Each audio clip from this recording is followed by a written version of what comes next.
আজাদ। তাহলে মুসলিমরা না থাকলে আমাদের কি হতো মা?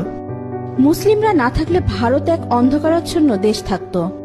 আচ্ছা মা, তাজমহল এত সুন্দর, তাজমহল কি আমরাই বানিয়েছি তাই না? না তো, যিনি বানিয়েছিলেন উনার নাম সম্রাট শাহজাহান, উনি মুসলিম ছিলেন। ও আচ্ছা, তাহলে কুতুব মিনার নিশ্চয়ই আমরা বানিয়েছি? না না, উনিও মুসলিম ছিলেন, উনার নাম কুতুবউদ্দিন আইবেক। তাহলে লাল কেল্লা নিশ্চয়ই আমরা বানিয়েছি? না, ওটাও মুসলিম শাসকরা বানিয়েছিলেন। তাহলে পুরাতন কেল্লা আমরা বানিয়েছি? না, পুরাতন কেল্লাও মুসলিমরা বানিয়েছে। তাহলে চারমিনার নিশ্চয়ই আমরা বানিয়েছি? না, চারমিনারও মুসলিম শাসকরা বানিয়েছে।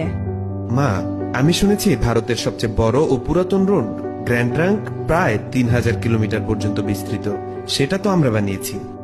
না না, গ্র্যান্ড ট্রাঙ্ক রোড আমরা বানাইনি। গ্র্যান্ড ট্রাঙ্ক রোড এক মুসলিম শাসক বানিয়েছেন, উনার নাম শেরশাহ।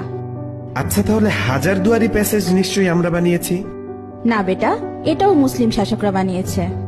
আচ্ছা, তাহলে মুঘল সাম্রাজ্য আমাদের ছিল তাই না? না, মুঘল সাম্রাজ্য মুসলিমদের সাম্রাজ্য ছিল। আচ্ছা, জয় হিন্দ এই শব্দটা কি আমরা প্রথম তৈরি করেছিলাম? না, এটাও একজন মুসলিম প্রথম বলেছিল। আচ্ছা মা, সারে জাহা সে আচ্ছা হিন্দুস্তা হামারা এই শব্দটি আমরা প্রথম বলেছিলাম তাই না? না, এটাও একজন মুসলিম কবি লিখেছিলেন, উনার নাম ইকবাল। তাহলে প্রথম স্যাটেলাইট লঞ্চ নিশ্চয়ই আমরাই করেছিলাম? জি না, ভারত অনেকবার স্যাটেলাইট লঞ্চ করেছিল, কিন্তু প্রতিবারই ফেল হয়েছে। এরপর এপিজে আবুল কালাম আজাদ প্রথমবার সাকসেসফুল ভাবে স্যাটেলাইট লঞ্চ করেছিলেন। উনি না থাকলে আজ ভারত স্যাটেলাইট লঞ্চ করতে পারত না। তাহলে পারমাণবিক অস্ত্র নিশ্চয়ই আমরা বানিয়েছি? না না, পারমাণবিক অস্ত্র একজন মুসলিম আবিষ্কার করেছে, উনার নাম এপিজে আবুল কালাম আজাদ। তাহলে মুসলিমরা না থাকলে আমাদের কি হতো মা? মুসলিমরা না থাকলে ভারত এক অন্ধকারাচ্ছন্ন দেশ থাকতো।